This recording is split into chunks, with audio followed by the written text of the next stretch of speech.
Para po silang mga manok na pinagsasabong na naman. Dati pa to tapos bilang nawala, nabuhay na naman po ulit.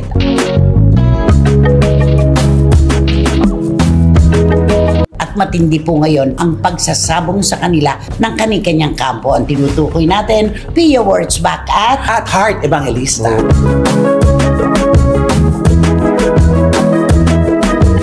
Yan ang tunay na pagrampa. Walang bahid ng korupsyon. Ayan. Ayan. Diba? Masakit talaga yun.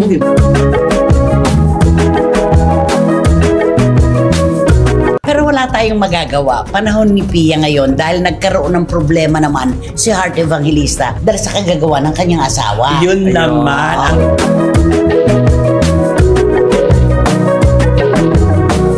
Ako naman, noong pa man sinasabi ko talaga, yung pagpapakwintas ng Bulgari sa kanyang aso, okay lang yan kung siya bumili. Sabi nga niya, wala naman tayong pakialam doon.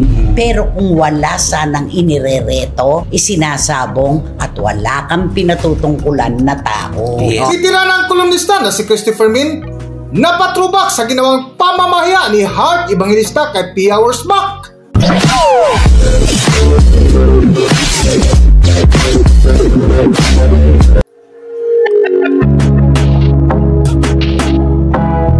Welcome back to Philippine Celebrity Broadcast. Matapos nga pasukin ni 2015 Miss Universe Pia Wurzbach ang mundo ng international fashion, noong nakalipas na taon 2024 ay nagbukas naman ang kaliwat kanang intriga na kung saan ikinumpara ito kay Heart Evangelista na naunang nakilala bilang pasyonista sa ibang bansa. Sa vlog nga ng bitiranang kolumnista na si Christopher Min ay isa ito sa kanilang mainit na paksa na kung saan kinumintuhan nila ang dalawang pasyonista na tila pinagsabong ngayon na parang manok ng kanilang mga tagahanga.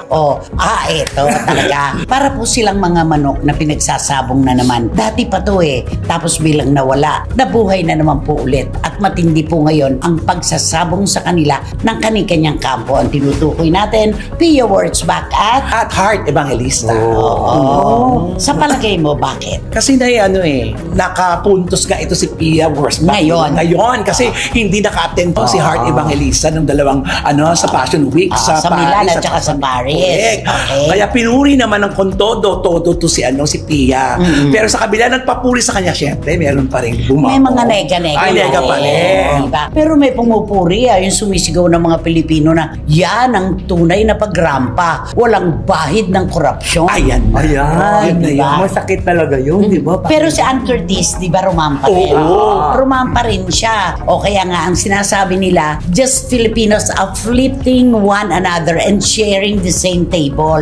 Galing. Kasi nga, magkasama sila na hindi naganap noon kay Heart at kay Pia. Never na naganap. Diba? Kasi marami mga pagkakataon na nandun si Pia, hindi man lang daw ina-acknowledge na samantalang to si Heart. Doon yung sana man lang, hello Miss Pia, Miss Universe. Ay, hello lang.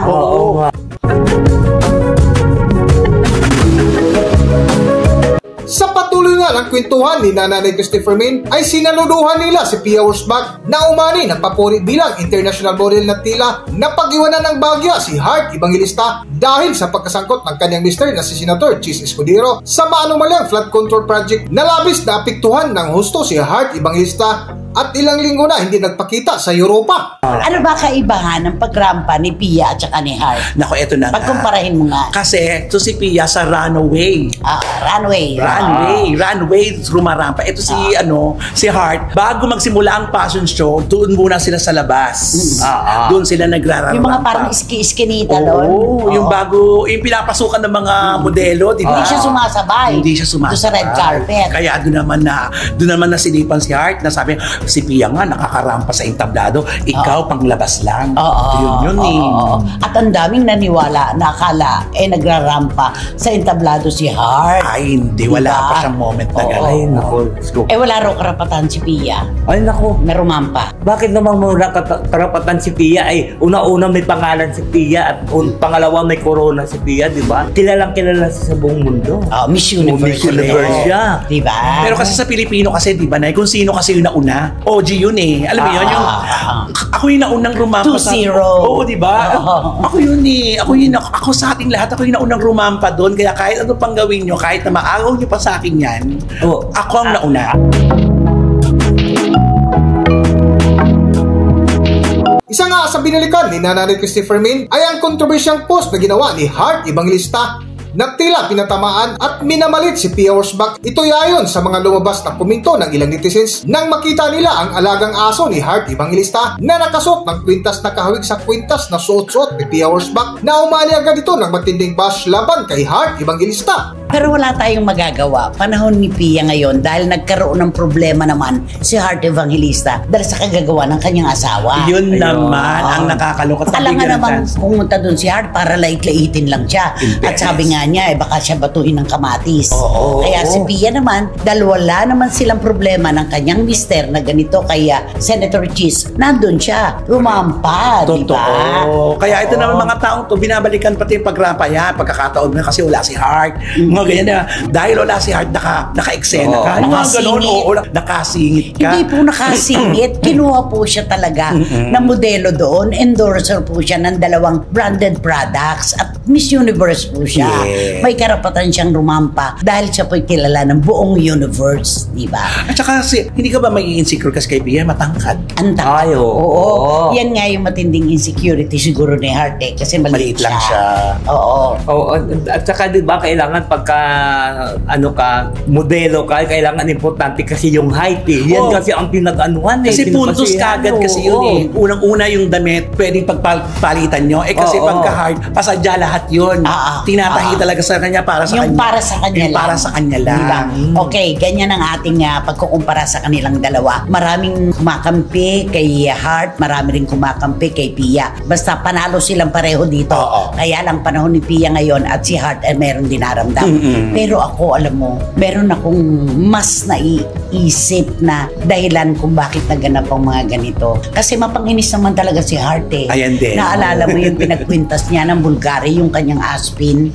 Alam naman niya na ang endorser ng Bulgari noon ay si Pia. Totoo. Diba? Correct. Kung hindi pang inis yun, ano ba yun? Pwede mo namang kwintasan ng tali lang na lubid. O kahit anong brand. Huwag naman yun i-endorso nung sinasabing kumakalaban daw sa'yo. Oo, at ang nakalagay pa nun sa akin to, kahit anong gawin ko dito. Wala nang pakialam ng iba. Yes. May pakialam. Kasi si Pia nga ang endorser nung Bulgari nung panahon na yon. May didikit talaga. Oo, talagang paggaganyanin kayo. Hindi po pwede yung porke ikaw ang bumili, kahit kanino mo isuot, sa alupihan, sa aso, sa pusa, o ano. Hindi pwede yon kung wala kang pinatutungkulan na tao. Okay yan. At saka umingi pa ng bonggang-bongge, di ba? Yung glam team niya dati na lumipat na kay Pia. Na pinaharang niya sa immigration, hindi nabigyan ng visa. Ayan.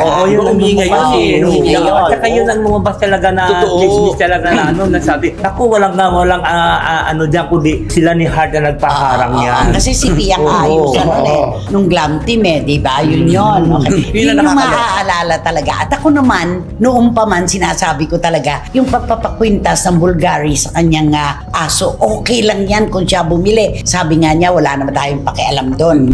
Pero kung wala sanang inirereto, isinasabong at wala kang pinatutungkulan na tao. Yes. Meron eh. At saka meron pa, nung nakaraang SONA na naman, di ba? Yung SONA dinanaan nila si Pia, di ba? Kita Hindi niya pinansin. Kitang-kita na naman yun. Malaki ang insecurity kaya talaga. ganon? Matindi insecurity ni Heart kay Pia. Masakit tanggapin yan, pero totoo yan. No? Magkaganong-ganong ka ba? Kukwentasan mo ba aso kung wala ka insecurity na nararamdaman? Oo nga. Kaya nga, alam mo ngayon si Heart, ayan, para na siya rin ng isang asawang, di ba, nasa loob na lang ng bahay ng marampa, di ba? Oo nga, meron siyang di ba? Dumampa sa loob ng bahay. Oo, kasi umalis sa gilid.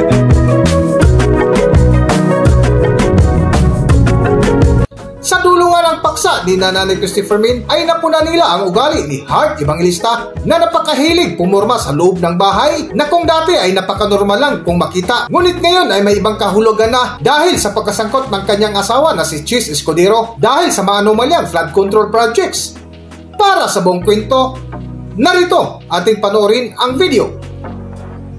Isipin mo yun, rumampa si Art sa loob ng Sa bahay. loob ng bahay lang. Dip din yung bag na mamahalin din. Di ba ako tapos pause siya ng pause. Na dati, walang pakahulugan. Pero Pero nung pumutok itong mga anomalya sa DPWH at pinagbintangan pa ang kanyang asawa ng 150 million dahil do sa insertion, ayan na, nahahalata na lahat, napapansin na lahat. Although nung nakaraang episode, pinagtanggol natin si Hart dahil wala naman siyang kinalaman doon. Yun naman ang totoo. Hindi siya dapat sisihin. Collateral damage lang siya. Yun. Yun. Okay? Naku, wag ng pagsabungin. Huwag na. Alam mo, usually wala naman dapat ika-insecure din si Hart. Kaya lang, papasok talaga sa isip ko kasi yung mga taong nagkukumpare sa inyo parang, oo nga, di ba kahit tayo wala kang iniisip na masama, dahil ka bubulong-bulong ng mga tao ka Sa dami. Bulong Brigade. Oo. Naapektuhan ka tuloy kahit di mo sinasadya. Alam mo yun, hindi sadya pero wala nandiyan ka na At saka siguro ito si Hart talagang hindi na siya lalabas kasi parang may phobia na siya di ba? Kasi pagka iniisip niya, di ba, sinasabi niya nga na kaya hindi ako umatin sa rally kasi di ba Hubaran sinabi niyo niyo, ako. hubaran niyo ako. Kaya siguro mga ganun, baka naman pag lumabas siya sa bahay, makita sa kung Baka saan pag natapos batuhin na. siya. Baka pag natapos na itong mga hearing na ito, yan. investigasyon. Pero matagal bago malimutan ito. Ay, oo. Nakadikit na yan nakadikit na yan. Tsaka mag-aalilangan tsaka yung siyang rumampa.